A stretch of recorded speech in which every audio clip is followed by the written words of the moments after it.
Here's how I made another $2,200 on the NASDAQ trading between 3 accounts. Okay, so on the hourly, what we ended up having was a sweep of these lows on both ES and NASDAQ. So I kind of made sure to watch for it, kind of watch, see what happens. We ended up pushing up into a 1 hour gap. We didn't make any further moves. In fact, this was actually before, hold on. This was actually before market open, so there's no trading this long here.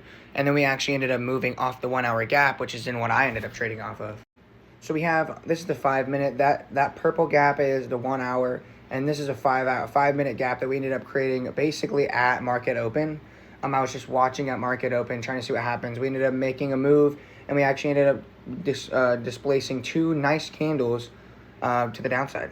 And this ended up being the trade. We made decent displacement. I actually ended up entering off of this candle, but since my position tool, on the position tool, it actually tells you how many contracts you need, but it was a little messed up, so I ended up entering with 2 less contracts. So I had to enter in a contract at certain points in the trade, so that's why it's a little bit farther down.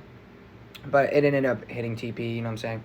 So I ended up just, we had that sweep originally. It was before market open. I make sure to watch it, see what happens. Nothing really happened crazy off of it. We didn't displace too crazy. We actually ended up going to that 1 hour gap, making a move off that, and then we got a retrace on the 5 minute because, to be honest, on the 15 minute, there was nothing on the 15 minute.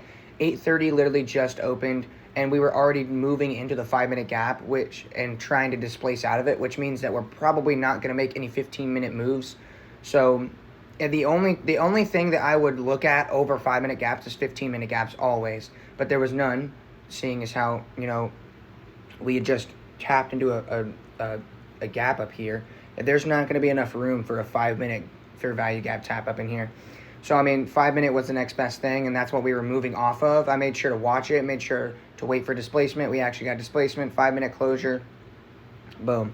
That's what we got. So yeah, that's essentially the trade. I am now 1 trade away from one trade away from being able to get profits on one of the accounts, and on the other 2 accounts, I'm 2 trades away. So I'm almost there, bro. I'm almost there. I'm actually gonna wait on my first account. I'm gonna wait so I can have all of them profit eligible at the same time. Maybe even 1 more trade of buffer, and then what I'll probably end up doing is taking out 1K out of each. So then there's a 3 trade buffer, and then I'm able to use that money to get the rest of the accounts that I need, and all that. But yeah, that's essentially it for today. This was a great week. I'm gonna have the videos up from